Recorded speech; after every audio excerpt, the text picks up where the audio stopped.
If you've got a 401k, an IRA, or a pension plan, I've got some really bad news for you. The IRS wants you to think that these so-called qualified plans are the best way to save money for retirement. They induce you to max out your plans by giving you tax breaks right now and allowing your money to grow tax-free over the years. Sounds pretty good, right? Wrong. The fact is that putting money in your 401k or IRA is almost the worst thing you could do for your retirement, because you're going to be taxed out of your gourd when you finally retire and need the money the most. Then, when you die, guess what? The IRS will hit you with a double whammy. They'll tax your estate when you die, then they'll tax whatever is left again when it is inherited by your heirs. And on top of the tax problems, you'll also have to deal with market volatility that can kill your portfolio. Just think about 2001 and 2008.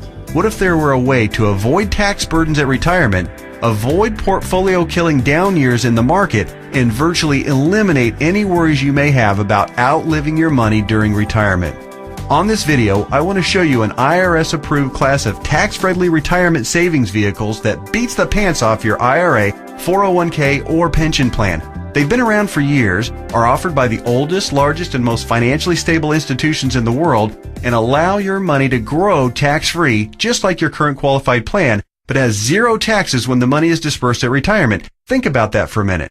Zero taxes on your estate when you die, and zero taxes when the money is transferred to your heirs at death. Listen to that one more time. Zero taxes as your money grows, zero taxes when the money is distributed, and zero on your estate when you die, and zero taxes on the money inherited by your family. Zero. And here's the best part. Unlike your qualified plan, there is no risk that you will lose principal on the investment during a down market. If the market tanks like it did in 2008, your worst case scenario is no gain, but no loss either. What I'm talking about is a retirement savings vehicle that will help make sure you don't outlive your money during retirement. Are you intrigued? Well, you should be. I want to take a few minutes right now to share with you an important message about the best retirement savings vehicle you've never heard of. Let's start by talking about the IRS. They desperately want you to think that an IRA is the best way to grow your money for retirement. You know what? It's not even close. I'm talking about what the IRS calls qualified plans, IRAs, 401ks, pension plans, and so forth. Compared to traditional brokerage accounts where you'd normally buy stocks, bonds, and mutual funds, these qualified plans have some really good tax advantages. First, you can invest in a qualified plan with before tax dollars. Number two, you don't have to pay taxes on these gains every year like you do on regular stocks and mutual funds, so your money grows tax deferred. It's not taxed until you take the money out when you finally retire. That means you have more money working for you during those years leading up to retirement. Sounds pretty good, right? Well, yeah. Compared to a regular brokerage account, sure. But that's like saying a bicycle is the best mode of transportation going. Of course, a bike beats the heck out of walking, especially if you're trying to travel outside of your immediate neighborhood. But what if you're trying to travel across town or clear across the country? You might want to try a car. And what if you're trying to get overseas? Walking's out of the question. And that bicycle is pretty much worthless. You'd be much better off in a jet plane. So just to make sure you're following my analogy, a regular brokerage account is like walking, lots of tax problems. A qualified plan is like a bicycle or maybe even a beat up old car.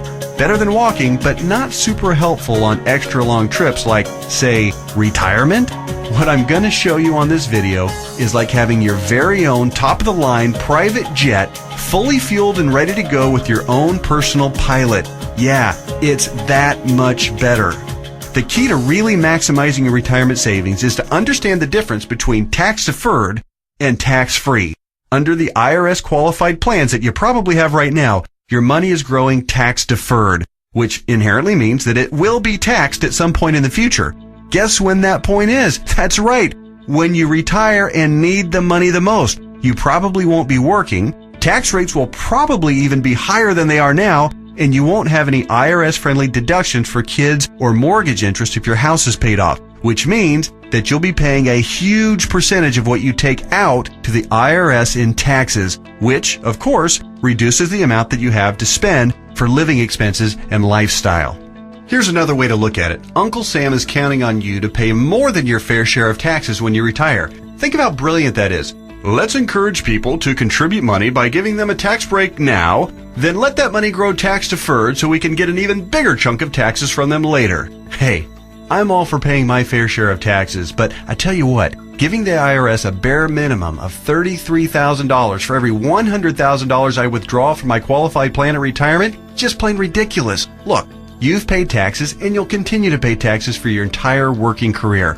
Let's keep the government's hands out of our wallets at retirement, okay? For the record, that $33,000 out of every $100,000 you withdraw isn't a worst case scenario either. You realize that, don't you? With the probability that tax rates will rise, it's probably actually a best case scenario. Any right-thinking person can see that the tax rate of 40 or 50% isn't out of the question 15 or 20 years down the road. So, let's talk about this so-called jet plane of retirement savings vehicles. You know, the one that beats the pants off a regular brokerage account or qualified plan. Before I tell you exactly what it is, let me show you some of the major advantages it holds. First, tax-free accumulation. Just like a qualified plan and way better than a brokerage account, your money grows year after year without having to pay taxes on the annual gains. Compound interest can then work its magic, which allows your money to grow bigger and faster. We don't need to have a discussion about compound interest, do we? If you're not familiar, just go to Google and type "the greatest miracle of growing money ever known to mankind" and find out about the greatness of compound interest. Second, tax-free distribution. Here's where your current qualified plan starts to look really bad. When you hop on board the jet plane of retirement savings vehicles, your money not only grows tax-free, but you can also actually distribute the money at retirement tax-free. That means that on the same $100,000 distribution I just talked about, you keep all of it, regardless of the then current tax rate. 30% tax rate? You won't care. You'll pay no taxes. 40 or 50% tax rate? Let everyone else worry about that. Your retirement savings can be used tax-free. $100,000 means $100,000 to spend, not $67,000 or less. Which do you prefer? Third, tax-free transfer. With a qualified plan or with a regular brokerage account, your money will likely be taxed twice when you pass away. Once on the amount left in the account when you die, and then again when your heirs receive the leftovers as income. Great for the IRS, horrible for your estate. The jet plane of retirement savings vehicle lands smoothly here too. Transfer tax laws are, however, fairly complicated, and there's some exceptions and some limitations. So ask the qualified advisor who gave you this video to discuss your situation with you. Fourth, no risk of loss of principal. Remember when the stock market lost over half its value in less than 18 months starting in October 2007? Of course you do, because your portfolio probably lost half its value or more during that same time too. Did you start having nightmares about being 82 years old and still working part-time at Walmart just to keep food on the table? Your qualified plan has no way to protect you from that kind of market volatility and downside losses. Ouch! Not true with the jet plane of retirement savings vehicles. The principal in the account never loses altitude. When structured properly, there's no chance it will lose any principal. Not a dime. Not a penny. Nothing. If you'd been on board with this in October 2007, your portfolio would probably look a whole lot prettier right now. I'll explain why and how in just a minute. Fifth, dramatically reduce the chance of outliving your money during retirement. Survey after survey show that baby boomers' number one fear about retirement is outliving their money. And hey, you know what? That's a perfectly reasonable fear if you ask me. If you have $1 million saved and you retire at age 65, that's pretty good if you only plan on living until you're, say, 70 or 75, and if you don't have any significant medical issues. But how do you stretch $1 million, or whatever amount you end up having saved by the time you retire, for 15 or 20 or 30 years, especially given the increase in cost of living and the likelihood of needing specialized care if you do end up living into your late 80s or 90s? Not to worry if you ride the jet plane of retirement savings vehicles. When structured and funded properly, it'll keep on paying and paying and paying all through your 70s, 80s, 90s, and even beyond that if you're lucky enough to hit 100. Hey, you're more likely to hit 100 if you're not stressed out over money. Time to get on board. Okay. There are even more advantages, and I'll cover them in just a minute. But first, let me address that question that I know is nagging you in the back of your mind. You're saying to yourself right now, okay, this all sounds great. Everything you've said so far makes a lot of sense, and I'm interested. But hey, pal, what's the catch? We all know that anything that sounds too good to be true probably isn't. Hey, I hear you. Between Enron, Bernie Madoff, and the great stock market meltdowns of the 2000s, a healthy dose of cynicism, skepticism, or both is not only understandable, it's just plain smart. I'll tell you what the catch is, and trust me, it's more like 6 seconds of turbulence on your 6-hour flight to Hawaii on your personal jet plane then a catch. But first, a quick reality check. Just because you've never heard of this before doesn't mean that it doesn't exist, doesn't mean that hundreds of thousands of people aren't already using it, and doesn't mean that all of the advantages that I've talked about aren't absolutely real and sitting there just waiting for you. So, here's the 6 seconds of turbulence catch. Per IRS rules, you have to fund the plan I'm telling you about with after-tax dollars. In other words, you can't deduct the amount you contribute off your current year's taxes like you can with a qualified plan. That means that if you were to contribute $6,000 this year in an IRA versus this retirement savings vehicle, you'd in reality pay an extra $2,000 in taxes this year, assuming a 33% tax bracket. If you're in a lower tax bracket, naturally, your tax savings would be less. That sounds like a drawback, right? Well, actually, no. To understand why funding with after-tax dollars instead of before-tax dollars like you would with a qualified plan is not a drawback, you just need to understand the alternatives. Answer this philosophical question. If you were a farmer, would you rather pay taxes on the small sack of seeds when you purchase them in the spring, or would you rather pay taxes on your entire harvest when you sell it in the fall? Well, do the math. If a farmer bought $1,000 worth of seeds and was taxed at 8%, he'd pay $80. But if the farmer planted those seeds and paid the same 8% of taxes on a $50,000 harvest, he'd pay $4,000 in taxes. 80 versus 4,000. That's a 50 times increase in taxes paid.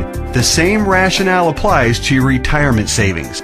In fact, the amount of money you save on upfront taxes with a qualified plan, remember, you'd save $2,000 in taxes by making a $6,000 contribution into a qualified plan, okay?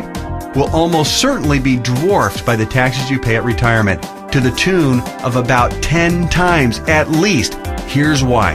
If your $6,000 grows to $100,000 over the course of the next 30 years, remember the magic of compound interest. This is very reasonable. You'll pay at least $33,000 in taxes on the harvest. We already talked about this earlier. That's $33,000 straight to the IRS right when you'll be needing it the most.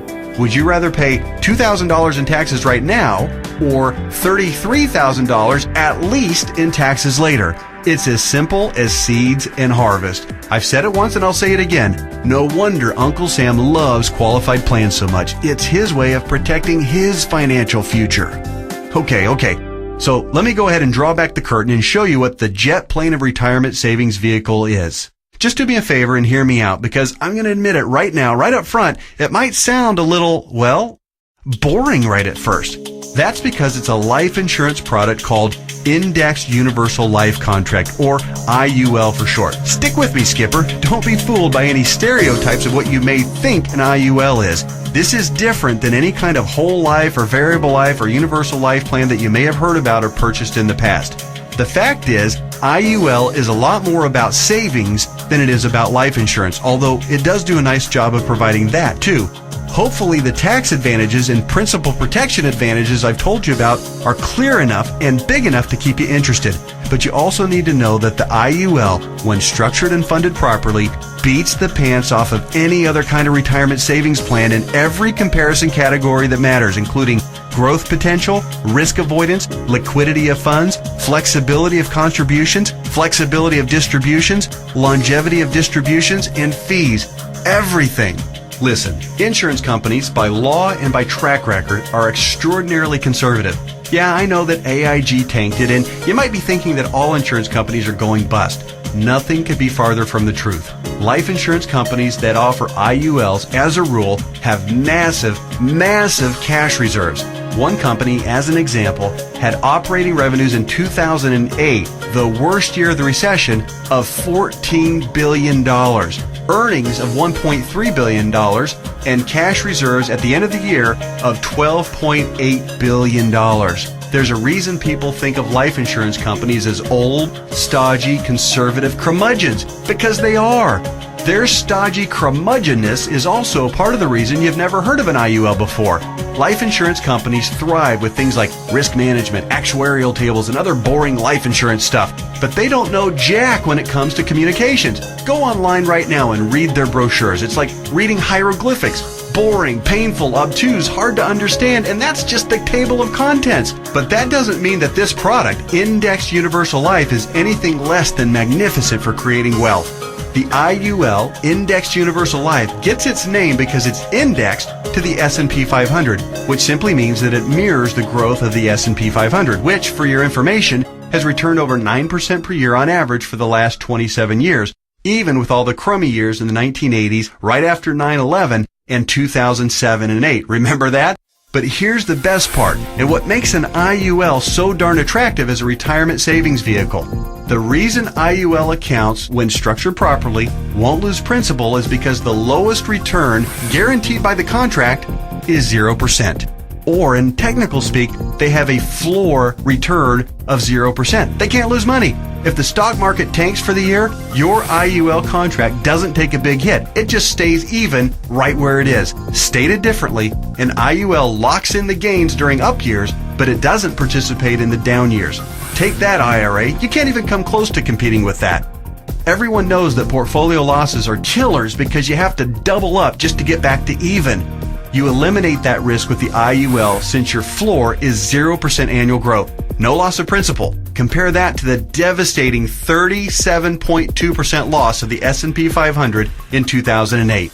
If you were indexing your IRA against the S&P 500 and therefore did not have the 0% floor like you would with an IUL contract, if you had a $1 million portfolio on January 1st of 2008, you would have ended the year with just $628,000. Ouch! Even with the big bounce back year of 2009, where the S&P returned 23.6%, the $628,000 you had left after getting killed in 2008 would have only grown to about $775,000. Still deep in the hole.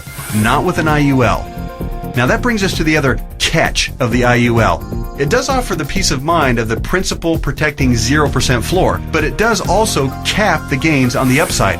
That means when the market has a huge growth year, your investment will be capped at somewhere in the 12 to 15% range, depending on the carrier and the contract. Don't bail out on me now. Trust me, this is not a big issue. In fact, quite the opposite. We're talking about 6 more seconds of turbulence on your 6-hour smooth plane ride to Hawaii. Here's why. Realize that huge gain years almost always follow what? That's right, huge loss years. 2003, for instance, was great, 26.3% gain in the S&P 500. But it followed 3 consecutive years, 2000, 2001, and 2002, of negative returns, 12.2, 13.4, and 24.1% respectively, negative all 3 years.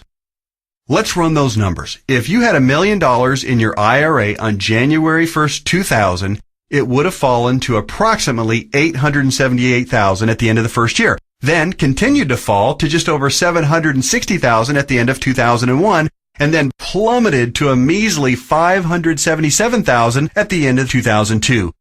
That same $1 million in a loss-protected IUL would have retained its worth at $1 million at the end of 2000, even though the market was down, remember? Still been worth $1 million at the end of 2001, and guess what? Still worth $1 million after 2002, even though the market got slaughtered. That's 3 consecutive down years and $423,000 in avoided losses. Wow. Then, in 2003, let's say that you were with an IUL carrier that had a 13% cap. Remember the big downside catch? It has a cap. Your $1 million would have grown to $1.13 million. It grew. Meanwhile, the qualified plan portfolio that tanked from $1 million down to just $577,000, remember that one? It would have gotten the full benefit of the 26.3% market gain, not a 13% cap like our IUL contract. Yay! But let me ask you this. Would you rather add 13% to $1 million or 26% to $577,000?